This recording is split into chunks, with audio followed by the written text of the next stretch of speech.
Welcome, Greek U Nation, to episode number 394 of the Fraternity Foodie Podcast. I'm your host, Mike Ayalon, CEO of Greek University. I'm a speaker and an author. Our third book is called From Letters to Leaders, Leveraging Your Fraternity or Sorority Experience to Land Your Dream Job. So go and pick up that book on Amazon today. We call these episodes the Fraternity Foodie Podcast because there is nothing like great food to bring fraternity and sorority leaders together. Fun fact, I am a huge stand-up comedy fan. Growing up for me, I remember seeing Eddie Murphy Raw and other comics like Chris Rock, thinking about how talented these people are to do these sets. I was blown away.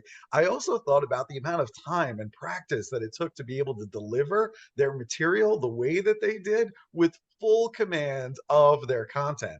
There's nothing better for me than finding a great new comic on Netflix and binging every comedy act they've ever done in their career. So today we have a stand-up comic for you with a special mission that certainly resonates with college students. Our next guest is Stephanie Foster. She is a stand-up comic. After losing her best friend to suicide, she created a comedy tour about mental health that stops at college campuses all across the nation. They are sponsored by Maybelline New York. They're backed by the American Foundation for Suicide Prevention. And I know that I can't wait to hear more about that tour. So welcome to the show, Stephanie.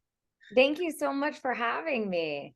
Hey, listen, it is an honor to have you on the show. I believe in your mission. I believe in what you're trying to do. So I couldn't wait to get a chance to meet you and talk more about the tour, what your future plans are for it.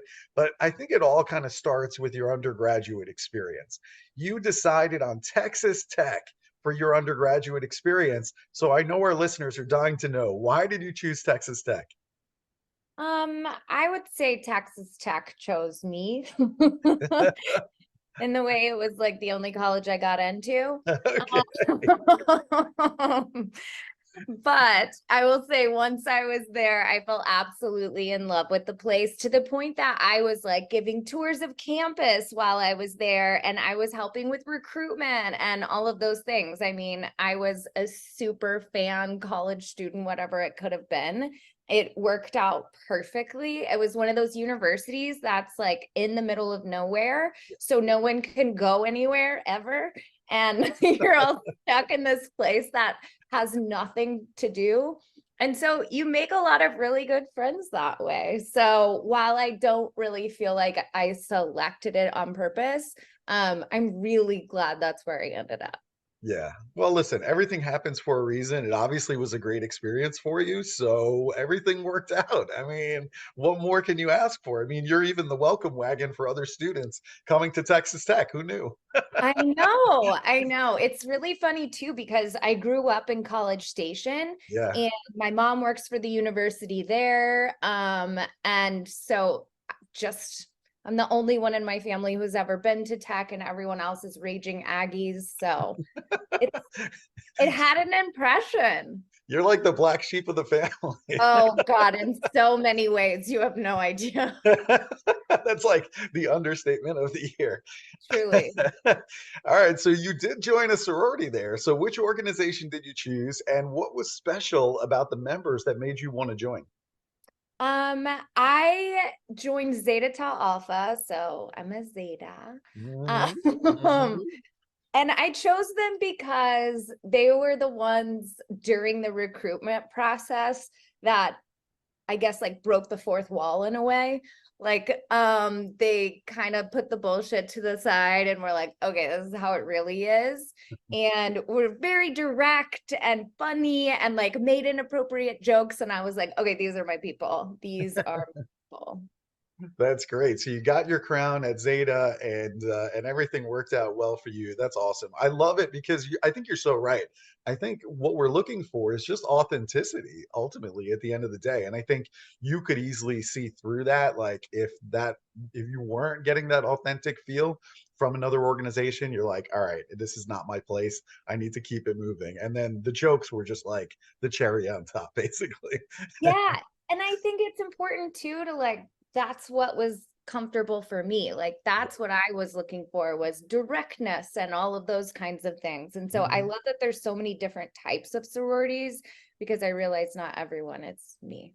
Right. Yeah, listen, that's totally great. You found your home. And I think to your point, I think there's a home for everybody, right? Mhm. So no matter what it is that you're looking for, I truly believe in my heart that there's a place for you on a college campus, but sometimes finding it can be tedious. Especially if it's like a formal recruitment process, that can be really long and maybe not even resonate with today's college students. And that's a whole nother conversation that we can go down. But I'm happy that you found your home.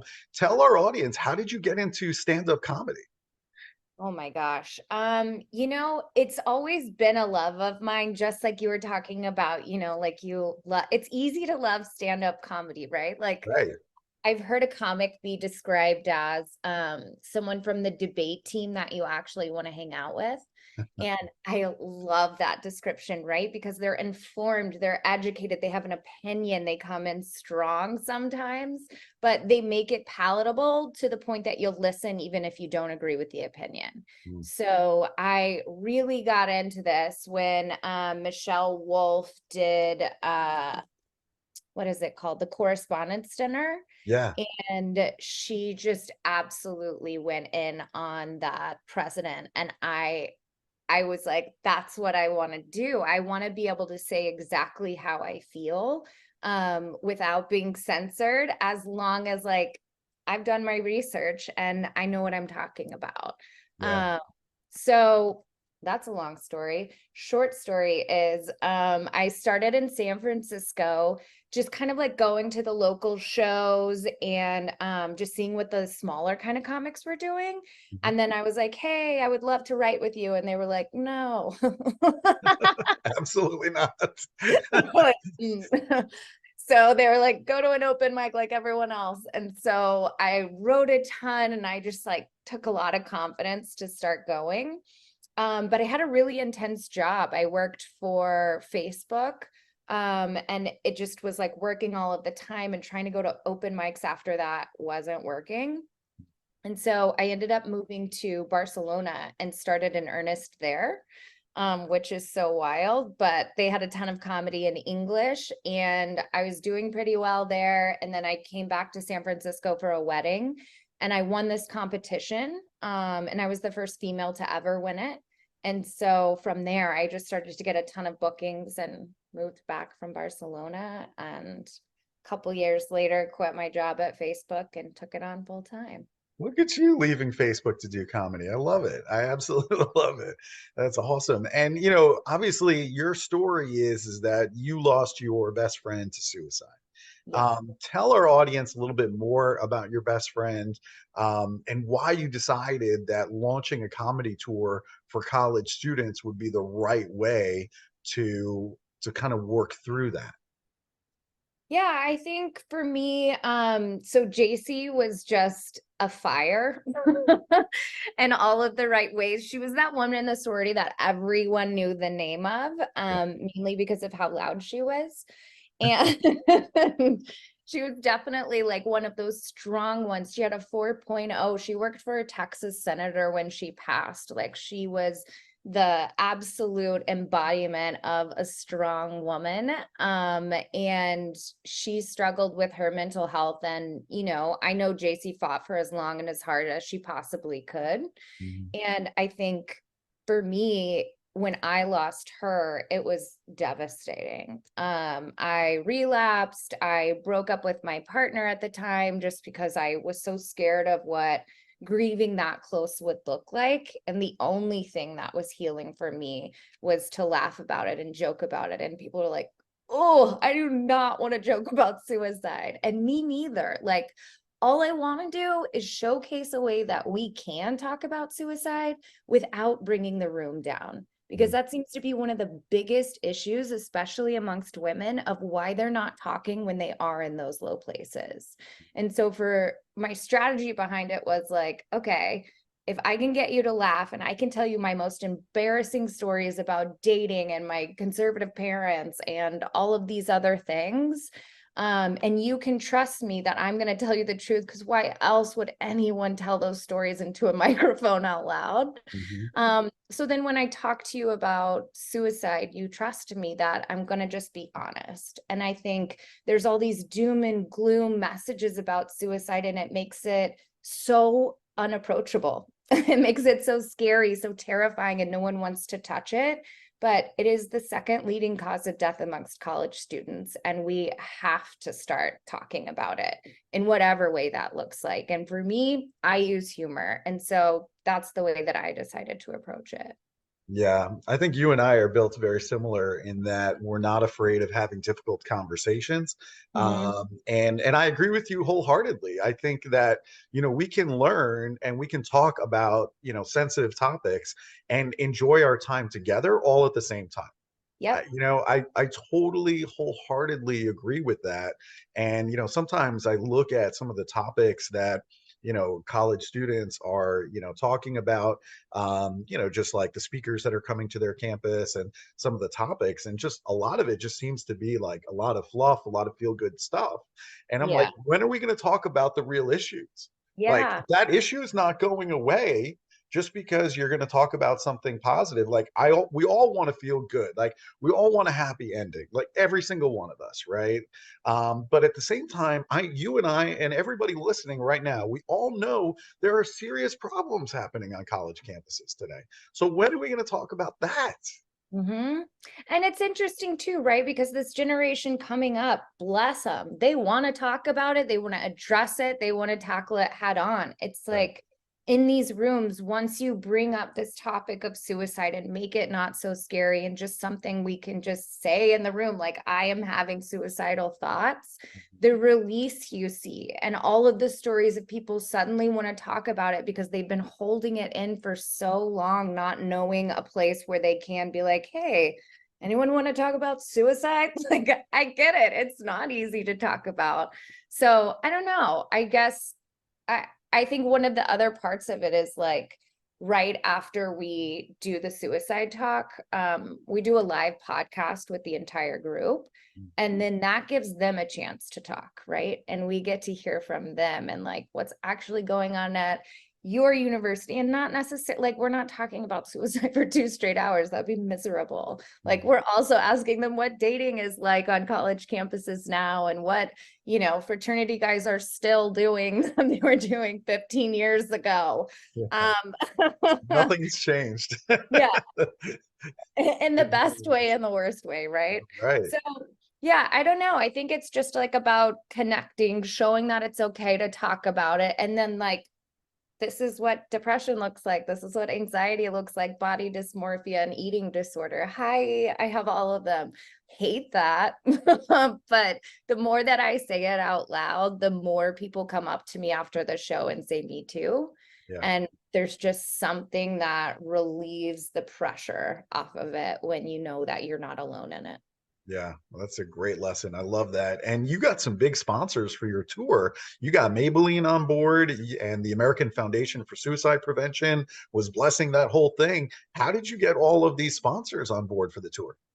Well, listen, like, I'm a stand-up comic. I am not a mental health professional. So I think the first thing I wanted to do was make sure I was causing no harm. I Mhm. think a lot of fear comes around of like, oh, if I bring up suicide, is that going to make someone think about it? And that's just a huge myth. That answer is no. It doesn't encourage people that we're not already thinking about it to start thinking about it. It's just a check-in. So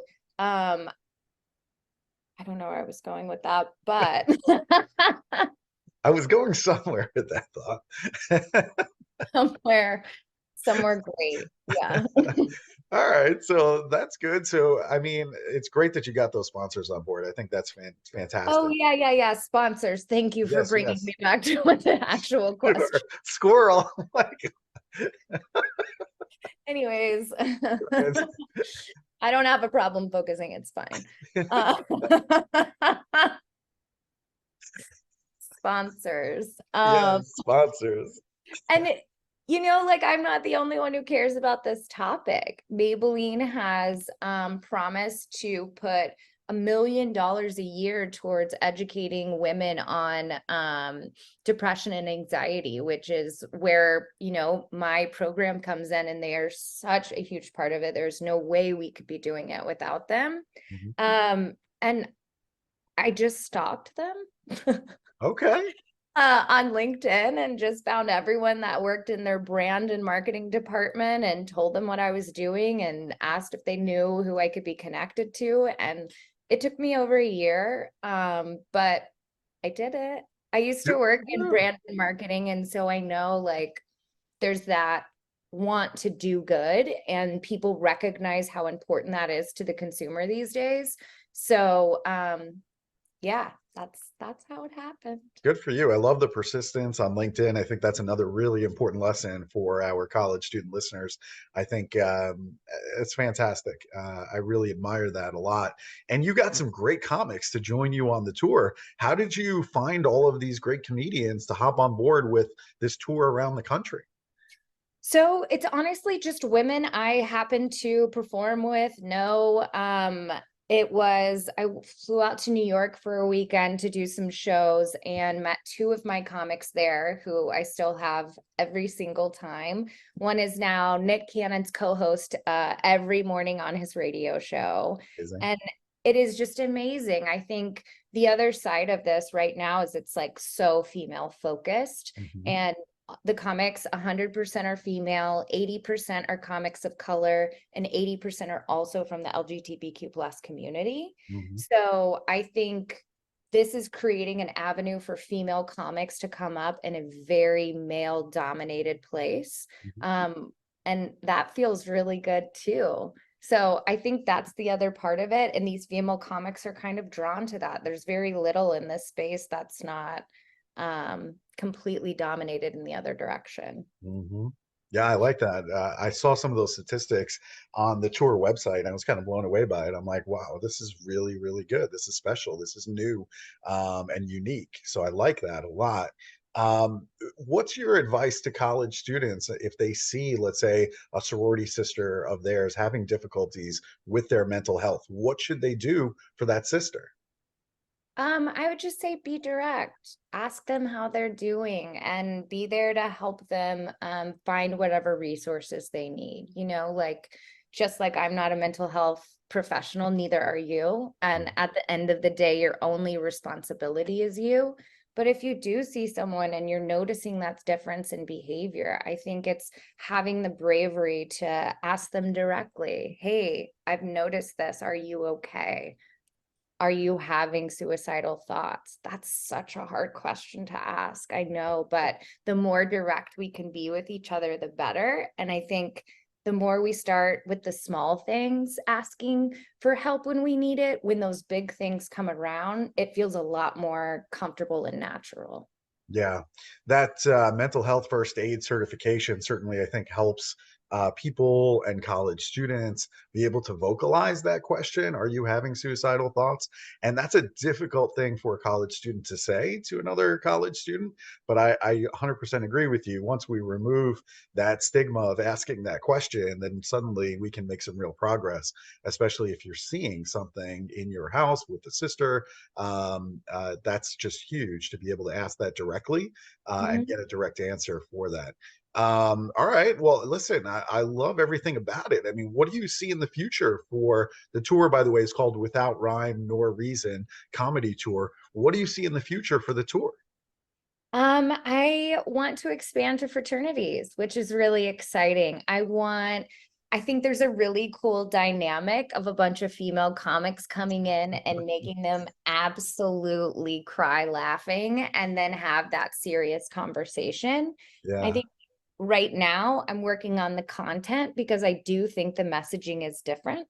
I think that because males are discouraged to even share those feelings at all and speak up, like we have to start from a different place with that conversation. And I want to work really closely with some of my guy comics on this endeavor too, just because while I think bringing a bunch of female comics in is a great point, if it was the other way around, I would want females consulted on the content because I just don't understand that experience. It's not mine. Yeah. So that's where I'm at with it. In 2024 is when we're opening it up to fraternities. Right now, it is open to sororities and women's athletic programs across the nation. And we just opened it up nationwide for this semester. Good for you. I love it. I love everything about it. This has been a lot of fun, and I'm really appreciative that we got a chance to spend some time together. We do love great food here at the Fraternity Foodie Podcast, and I know like you're all over the country. You're like New York, California. Now you're living in Austin, Texas, which is a great city. I mean, there's some great food in Austin, Texas. Let's not beat around the bush on that. So, where should I go in town for a great bite to eat? Okay, actually, I have a great recommendation. All right. It was my birthday like 2 weeks ago, and my girlfriend took me to Odd Duck, and Okay. it was incredible. Like from the ambiance to the service to the food, like I will say from living all over, you kind of are like, wow, some places are really just about the ambiance. LA looking at you. LA. But like having the good food behind it too, like, oh, it was amazing. Yeah, Yeah. that's Yeah. really good. See, I mean, you can't knock the New York food because Oh God, there you got so good. pizza. I mean, the food is absolutely amazing. But I know So what you mean about some of those LA restaurants. I'm like, okay, I just paid for the ambiance and that's it. I clearly didn't pay for yeah. the food. It's so wild to walk into a restaurant and know you paid for that lamp. It's so weird. It just makes the food taste worse, in my opinion. Well, this has been a lot of fun. I love everything about it. So, if our student listeners, if they want to bring the tour to their campus, their sorority house, their fraternity house, because now you're reaching out to fraternities too, where should they go in order to connect with you? They can go one of two places. I'm an old, so I still use email. Um, so my email is Stephanie, STEPHANIE at WRNRcomedytour.com. Without rhyme nor reason is that WRNRcomedytour.com, or on Instagram with the youngs. Um, The youngins. at SLU Foster. I love it. SLU Foster on Instagram. You're still using email. You got a pager and a beeper too? Uh, yes, but that's just for my close contacts. Okay, got it, got it. All right, very cool. Well, listen, Stephanie, I've really enjoyed this. I think what you're doing is very admirable, and I wish you all the success in the world for the tour. And what can I say? I mean, this has been awesome. So thank you. Thank you for sharing everything with our audience today. Thank you. I really appreciate the time, and this has been really fun conversation. You're very welcome, Stephanie. And to all of our student listeners, if you enjoyed this time with Stephanie, if you want to bring the tour to your campus, please spread the word, post it on social media, share it with other college students on your campus, within the fraternity community, the sorority community. And we look forward to seeing you on another episode of the Fraternity Foodie Podcast. Thanks so much for joining us today, and we'll see you next time.